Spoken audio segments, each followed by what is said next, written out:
ಹಸ್ತಶಿಲ್ಪ heritage museum Manipal part 1ನ video ನಾನು description ಬಾಕ್ಸ್ನಲ್ಲಿ ಲಿಂಕ್ ಹಾಕಿರ್ತೇನೆ, ಚೆಕ್ ಮಾಡಿ ನೋಡದವರು. ಈ ವಿಡಿಯೋ ಕಂಟಿನ್ಯೂ ಪಾರ್ಟ್ 2 ಆಗಿ ಮಾಡ್ತಾ ಇದ್ದೇನೆ. ಟೋಟಲ್ ಆಗಿ 23 ಮನೆ ಇದೆ. 13 ಮನೆಯನ್ನು ಪಾರ್ಟ್ 1ನಲ್ಲಿ ಎಕ್ಸ್ಪ್ಲೋರ್ ಮಾಡಿದ್ದೇನೆ. ಇನ್ನು 14th ಮನೆಯನ್ನು ನಾವು ನೋಡೋಣ ಬನ್ನಿ.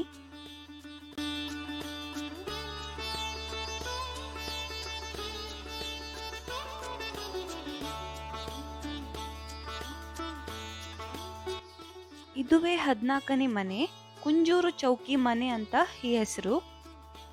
1816ನಲ್ಲಿ ಈ ಮನೆಯನ್ನು ಕೇರಳದ ವಾಸ್ತುಶಿಲ್ಪ ಶೈಲಿಯಲ್ಲಿ 15ನೆಯ ಶತಮಾನದ ಮನುಷ್ಯಾಲಯ ಚಂದ್ರಿಕಾ ಎಂಬ ಗ್ರಂಥವನ್ನು ಆಧರಿಸಿ ನಿರ್ಮಿಸಲಾಗಿದೆ. ಬಾಳೆ ಎಲೆಯ ಮಾದರಿಯನ್ನು ಹೋಲುವ ಸಾಂಪ್ರದಾಯಿಕ ಗೋಡೆಯ ಮೋಟಿಫ್. ಇಲ್ಲಿ ಸುಂದರವಾಗಿರುವ ಅಂಗಳ, ಸುತ್ತಲೂ ಕಂಬಗಳಿಂದ ಮಧ್ಯದಲ್ಲಿ ತುಳಸಿ ಕಟ್ಟೆ ತುಂಬನೇ ಸುಂದರವಾಗಿ ಕಾಣ್ತಾ ಇದೆ. ನೀವು ಪ್ರತಿಯೊಂದು ಗೋಡೆಯನ್ನು ನೋಡಬಹುದು. ಬಾಳೆ ಎಲೆಯ ಮಾದರಿಯನ್ನು ಹೋಲುವ ಸಾಂಪ್ರದಾಯಿಕ ಗೋಡೆಯ ಮೋಟಿಫ್.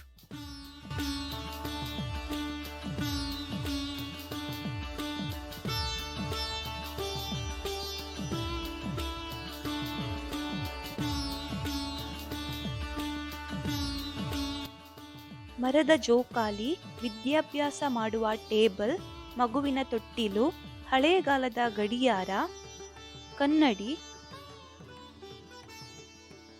ಹಾಗೆ ಗಿಳಿಮರಿಗಳನ್ನು ಸಾಕುವ ಗೂಡು. ಇವೆಲ್ಲವನ್ನು ನೋಡುವಾಗ ಇವರು ಯಾವ ರೀತಿ ಜೀವನ ಮಾಡ್ತಾ ಇದ್ರು ಅಂತ ಕಾಣ್ಬೋದು.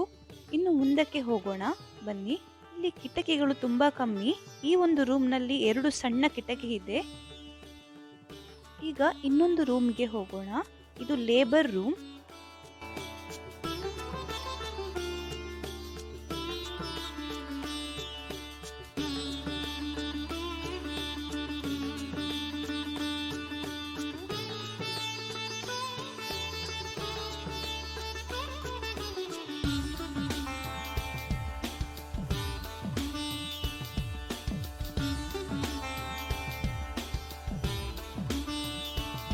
ಮೇಲ್ಗಡೆ ಹೋಗೋಣ, ಮೆಟ್ಟಲು ಹತ್ತಿ.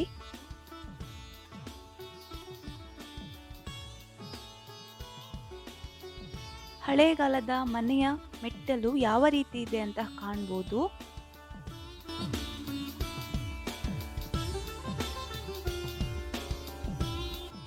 ಈ ಮೇಲಿನ ಮಹಡಿಯಲ್ಲಿ ಅಡುಗೆ ಮನೆಯಲ್ಲಿ ಮೇಲಿರುವ ಕಾರ್ನರ್ ರೂಮ್ ಹಾಳಾಗುವ ವಸ್ತುಗಳ ಸ್ಟೋರ್ ರೂಮ್ ಆಗಿ ಕಾರ್ಯನಿರ್ವಹಿಸುತ್ತದೆ ಮತ್ತು ಕೆಳಗಿನ ಅಡುಗೆ ಮನೆಯಿಂದ ಪ್ರಸಾರವಾಗುವ ಹೊಗೆಯಿಂದ ಅವುಗಳನ್ನು ನಿರಂತರವಾಗಿ ರಕ್ಷಿಸುತ್ತದೆ.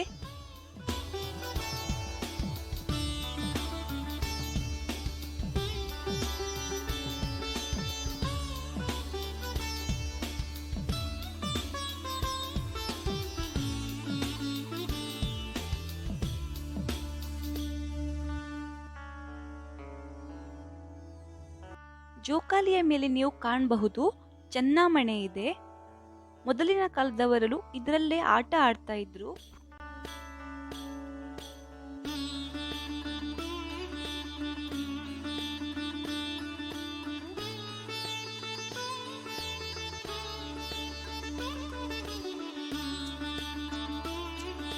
ಅಲ್ಲಲ್ಲಿ ನೀವು ಕಾಣಬಹುದು ಶೇಖರಣಾ ಕೊಠಡಿ.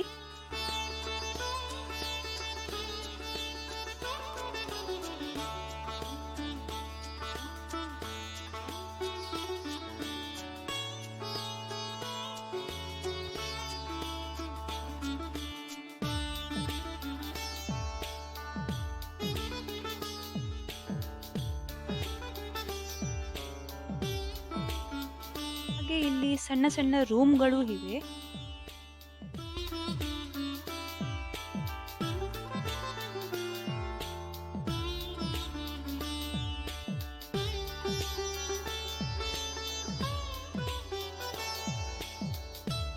ಇಲ್ಲಿನ ಕಿಟಕಿ ಯಾವ ರೀತಿ ಇದೆ ಅಂತ ಕಾಣ್ಬೋದು.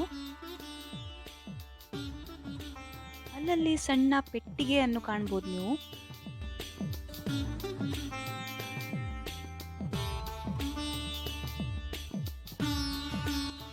ನೋಡಿದ್ರಲ್ಲ ಯಾವ ರೀತಿ ಹಳೇಗಾಲದ ಮೆಟ್ಟಲು ಇತ್ತು, ಹಳೇಗಾಲದ ಮೇಲ್ಗಡೆಯ ರೂಮ್ ಯಾವ ರೀತಿ ಇತ್ತು ಅಂತ.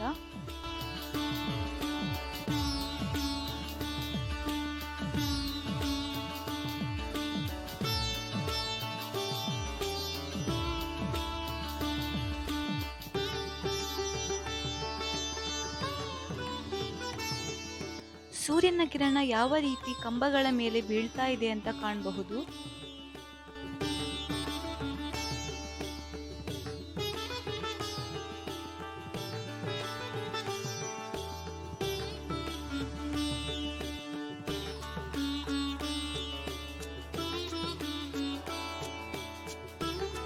ಬನ್ನಿ ಇನ್ನು 15ನೇ ಮನೆಗೆ ಹೋಗೋಣ.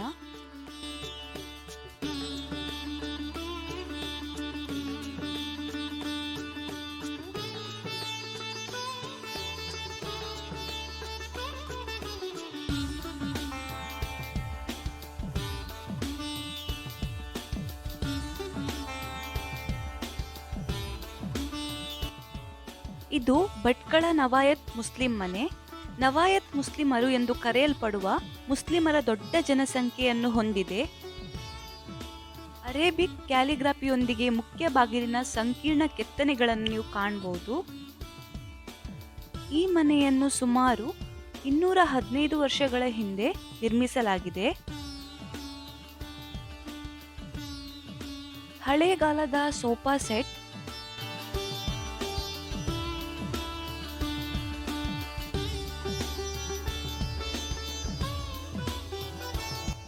ನವಾಯತ್ ಸಂಸ್ಕೃತಿಯ ವಿವಿಧ ಕಲಾಕೃತಿಗಳನ್ನು ಈ ಮನೆಯಲ್ಲಿ ನೀವು ಕಾಣಬಹುದು.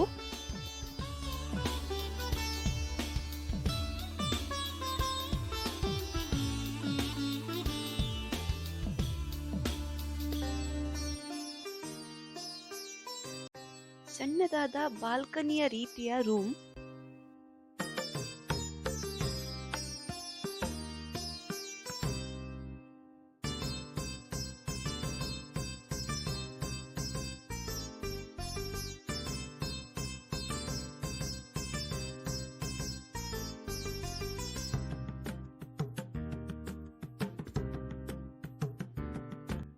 ಇಲ್ಲಿ ಡೈನಿಂಗ್ ಟೇಬಲ್ ಇದೆ, ಮರದ್ದು ಕಾಣಬಹುದು.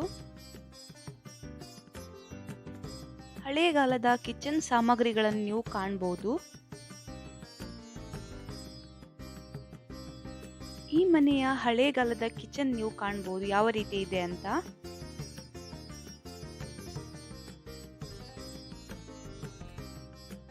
ಬನ್ನಿ ಮೇಲ್ಗಡೆ ಹೋಗೋಣ.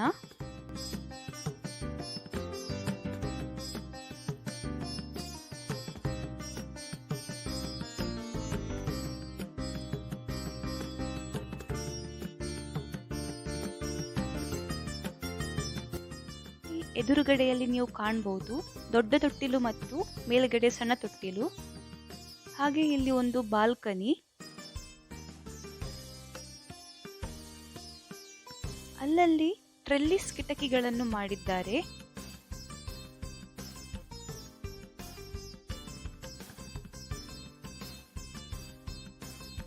ಇಲ್ಲಿಂದ ಕೆಳಗಿನ ದೃಶ್ಯಗಳನ್ನು ನೀವು ಕಾಣಬಹುದು.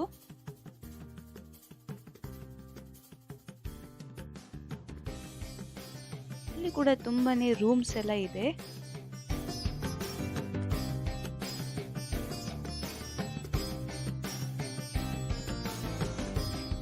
ಕಿಚನಿಗೆ ಬೇಕಾಗಿರುವ ಸಾಮಗ್ರಿಗಳನ್ನು ಇಲ್ಲಿ ಕೂಡ ಜೋಡಿಸ್ತಾ ಇದ್ರು.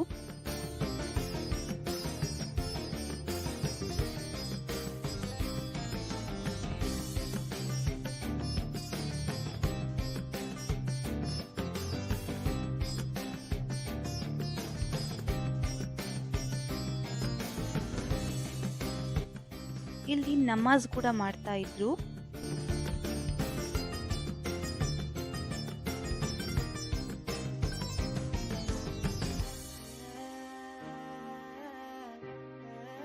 ಇನ್ನು 16ನೇ ಮನೆಗೆ ಹೋಗೋಣ ಬನ್ನಿ.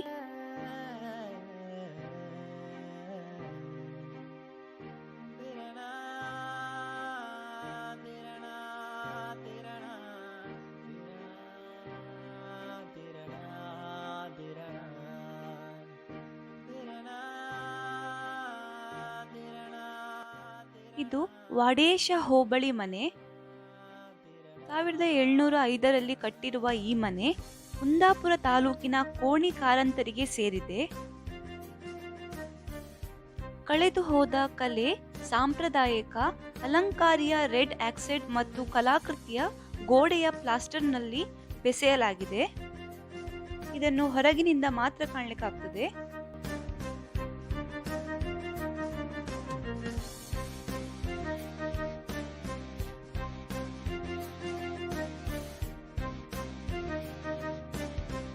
ಬನ್ನಿ ಇನ್ನು 17ನೇ ಮನೆಗೆ ಹೋಗೋಣ.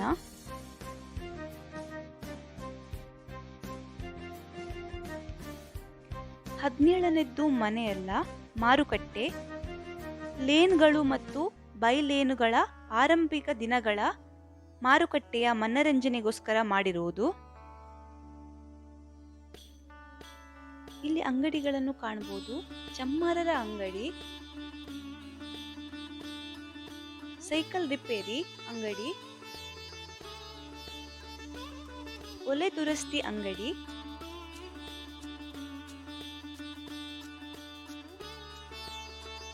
ಸೈಕ್ಲೋಸ್ಟೈಲ್ ಅಂಗಡಿ,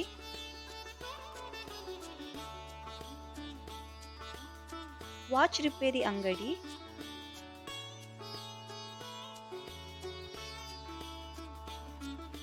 ಚಪ್ಪಲಿ ಅಂಗಡಿ, ಆಯುರ್ವೇದ ಪಂಡಿತರ ಅಂಗಡಿ,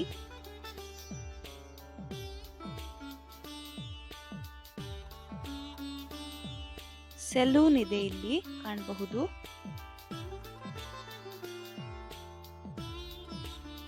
ಟೈಪ್ ರೈಟರ್ಸ್ ಅಂಗಡಿ,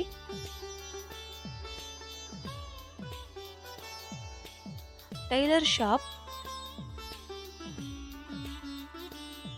ಡ್ರೈ ಕ್ಲೀನರ್ ಅಂಗಡಿ, ಮಡಿಕೆಗಳ ಅಂಗಡಿ, ನಾಸ್ಟಲ್ಜಿಕ್ ಡಿಸೈನ್ ಬೀಗಗಳು, ಹಾಗೆ ಕೊಡೆ ರಿಪೇರಿ ಅಂಗಡಿ, fine arts shop, handloom weavers shop, potters shop,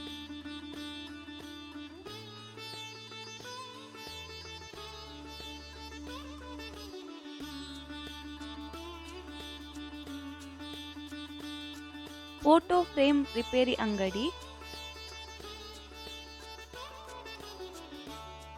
ಆಭರಣದ ಅಂಗಡಿ, ಬಟ್ಟೆ ಮಳಿಗೆಯ ಅಂಗಡಿ, ಹಾಗೆ ಕೃಷಿ ಮತ್ತು ಗ್ರಾಮೀಣಕ್ಕೆ ಉತ್ಪನ್ನಗಳ ಮಳಿಗೆ. ಹೀಗೆ ಅನೇಕ ಅಂಗಡಿಗಳಿದ್ದು, ಈಗ ನಾವು ಇನ್ನು ಮುಂದಕ್ಕೆ ಹೋಗೋಣ. 18ನೇ ಮನೆಗೆ ಹೋಗೋಣ ಬನ್ನಿ.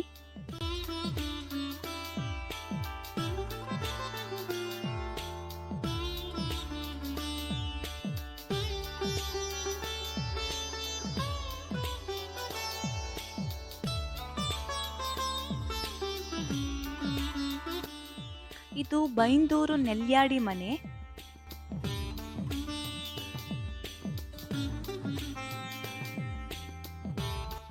ಮುಖ್ಯ ಬಾಗಿಲುಗಳನ್ನು ನೀವು ನೋಡಬಹುದು. ಹಾಗೆ ಇಲ್ಲಿ ಕಂಬಗಳ ಸಂಕೀರ್ಣ ಕೆತ್ತನೆಗಳನ್ನು ನೀವು ಕಾಣಬಹುದು.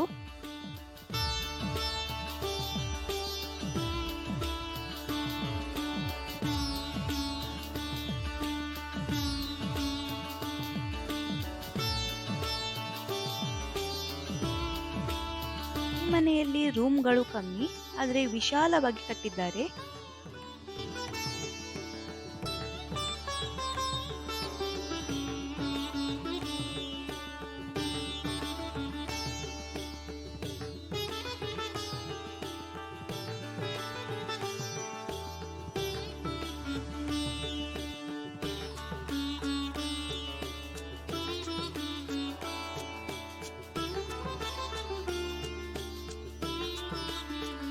ಬನ್ನಿ ಇನ್ನು 19ನೇ ಮನೆಗೆ ಹೋಗೋಣ.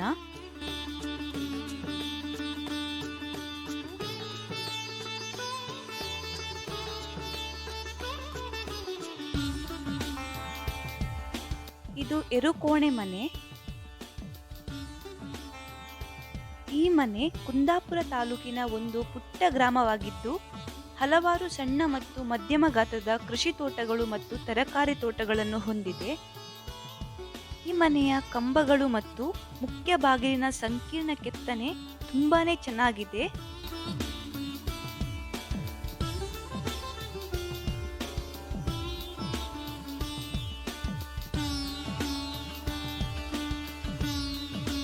ಹಳೆಯ ಕಾಲದ ಗೃಹೋಪಯೋಗಿ ವಸ್ತುಗಳನ್ನು ಯಾವ ರೀತಿ ಜೋಡಿಸಿದ್ದಾರೆ ಕಾಣಬಹುದು.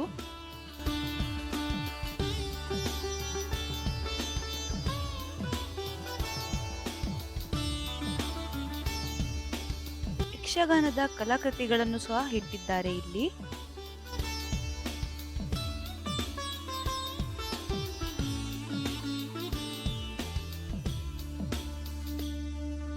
ಬನ್ನಿ ಇನ್ನು 20ನೇ ಮನೆಗೆ ಹೋಗೋಣ. ಇದು 20ನೇದು ಹರ್ಕೂರು ಒಳಗಿನ ಮನೆ. ಇದು ಕುಂದಾಪುರ ತಾಲೂಕಿನ ಹರ್ಕೂರು ಗ್ರಾಮದ ಕೃಷಿ ಭೂಮಿಯ ಹೊರವಲಯದಲ್ಲಿದೆ. ಮನೆ ಹೊರಗೆ ಎಡಭಾಗದಲ್ಲಿ ನೋಡಬಹುದು ಮರಿದುರ್ಗಿ ದೇಗುಲ. ಇದು 4 ಶತಮಾನದಷ್ಟು ಹಳೆಯದಾದ ಮರದ ದುರ್ಗಾದೇವಿಯ ವಿಗ್ರಹ.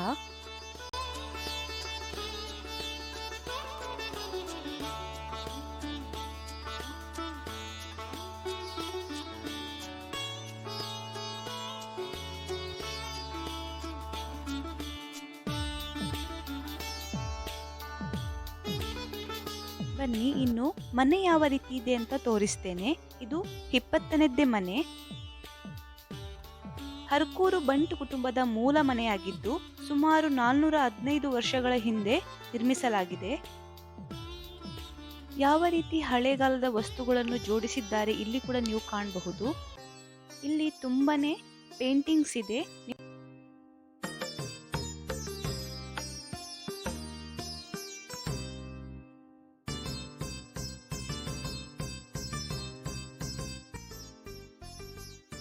ಇಲ್ಲಿ ಒಂದು ಅಡುಗೆ ಕೋಣೆ ಇದೆ.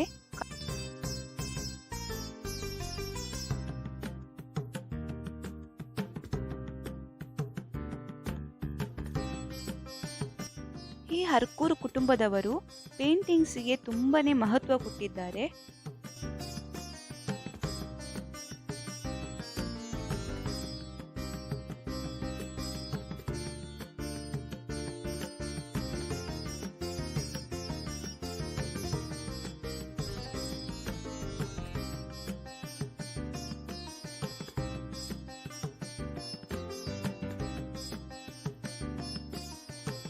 ಮನೆಯ ಕಂಬಗಳು ತುಂಬಾನೇ ವಿಶಿಷ್ಟವಾಗಿದೆ.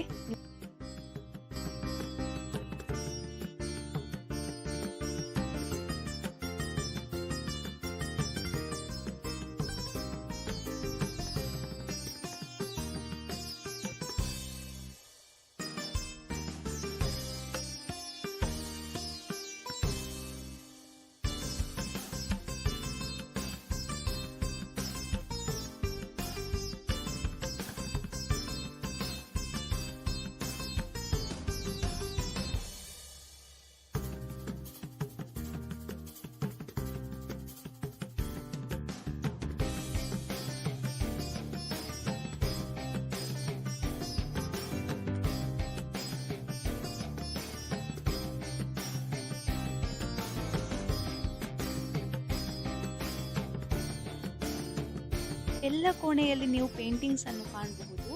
Areca leaf headgear paintings, Mysuru paintings, Kalighat paintings, ನಿಕ್ರೋಮ್ ಪೇಂಟಿಂಗ್ಸ್, ಹಾಗೆ ಮಧುಬನಿ ಆರ್ಟ್ ಪೇಂಟಿಂಗ್ಸ್, ಇನ್ನೂ ಅನೇಕ ಇದೆ.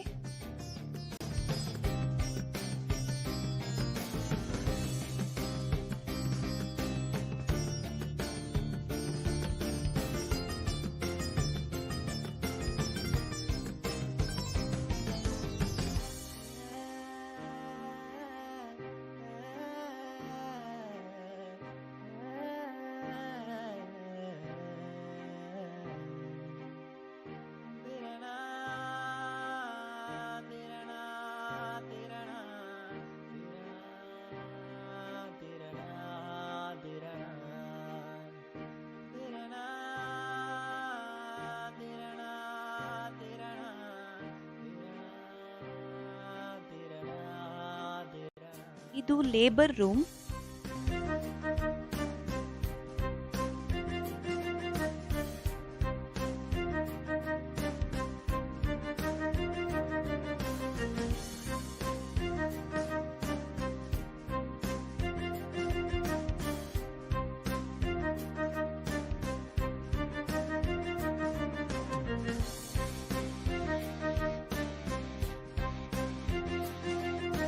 ಮರದ ನೇಗಿಲಿನಂತಹ ವಿವಿಧ ಕೃಷಿ ಉಪಕರಣಗಳನ್ನು ಇಲ್ಲಿ ಇಟ್ಟಿದ್ದಾರೆ.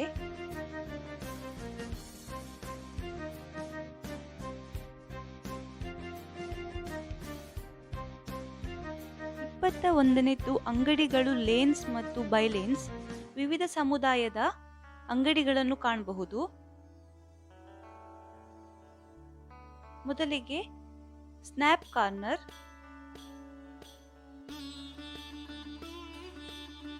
ಕಬ್ಬಿನ ಬುಟ್ಟಿಗಳು ಅದರ ಅಂಗಡಿ,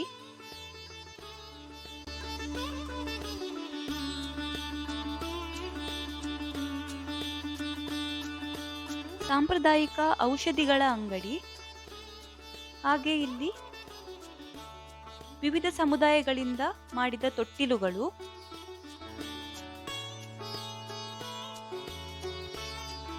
ಹಾಗೆ ಇಲ್ಲಿ ಗ್ರಾಮ್ಫೋನ್ ಅಂಗಡಿ,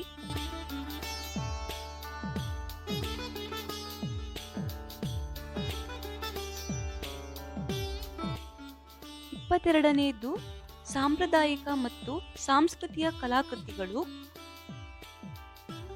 ಈ ರಥದ ಕೆತ್ತನೆಗಳನ್ನು ಕಾಣಬಹುದು. ಸಿಂಹದ ಮುಖವು ಅದರ ನಾಲಗೆಯನ್ನು ಹೊರಗೆ ಚಾಚಿದೆ.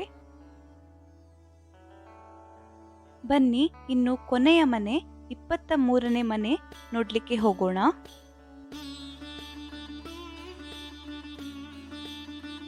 ಇದುವೇ ಹರಿಹರ ಮಂದಿರ. ಹರಿಹರ ಮಂದಿರದ ಪುನಃ ಸ್ಥಾಪನೆ ರಚನೆಯು ವಾಸ್ತುಶಾಸ್ತ್ರದ ರತ್ನವಾಗಿದ್ದು ಅದು ಜಾಗದ ಮಧ್ಯಭಾಗದಲ್ಲಿ ಎದ್ದು ಕಾಣುತ್ತದೆ. ಇಲ್ಲಿ ಹಲವಾರು ಲೇನ್ಗಳು ಮತ್ತು ಸಾಮಾನ್ಯವಾಗಿ ಹಳ್ಳಿಗಳಲ್ಲಿ ಕಂಡುಬರುವಂತೆ ಕೊನೆಗೊಳ್ಳುತ್ತವೆ. ಶಿವಪುರಾಣ ಮತ್ತು ವಿಷ್ಣು ಪುರಾಣದ ಕಥೆಗಳ ಆಧಾರದ ಮೇಲೆ ಚಾವಣಿಗಳು, ಗರ್ಭಗುಡಿಯ ಮುಖ್ಯ ಬಾಗಿಲುಗಳನ್ನು ಕಾಣಬಹುದು. ಮೇಲೆ ಸಂಕೀರ್ಣವಾದ ಕೆತ್ತನೆಗಳನ್ನು ಕೂಡ ನೀವು ಕಾಣಬಹುದು. ಈ ವಿಲೇಜ್ ಮ್ಯೂಸಿಯಂ ಮುಖಾಂತರ ಎಲ್ಲ ಧರ್ಮದ ಜನರ ಇತಿಹಾಸವನ್ನು ಮರುಸೃಷ್ಟಿಸಿದ್ದಾರೆ. ಫ್ರೆಂಡ್ಸ್, ಇವತ್ತಿನ ವಿಡಿಯೋ ನಿಮಗೆ ಇಷ್ಟ ಆಗಿದೆ, ಒಂದು ಲೈಕ್ ಮಾಡಿ, ಶೇರ್ ಮಾಡಿ. ಯಾರೆಲ್ಲ ಸಬ್ಸ್ಕ್ರೈಬ್ ಮಾಡದೆ ವಿಡಿಯೋ ನೋಡ್ತಾ ಇದ್ರೆ ಸಬ್ಸ್ಕ್ರೈಬ್ ಮಾಡಿ. ಹೀಗೆ ಇಂಟ್ರೆಸ್ಟಿಂಗ್ ವಿಡಿಯೋದೊಂದಿಗೆ ಮತ್ತೆ ಬರ್ತೀನಿ.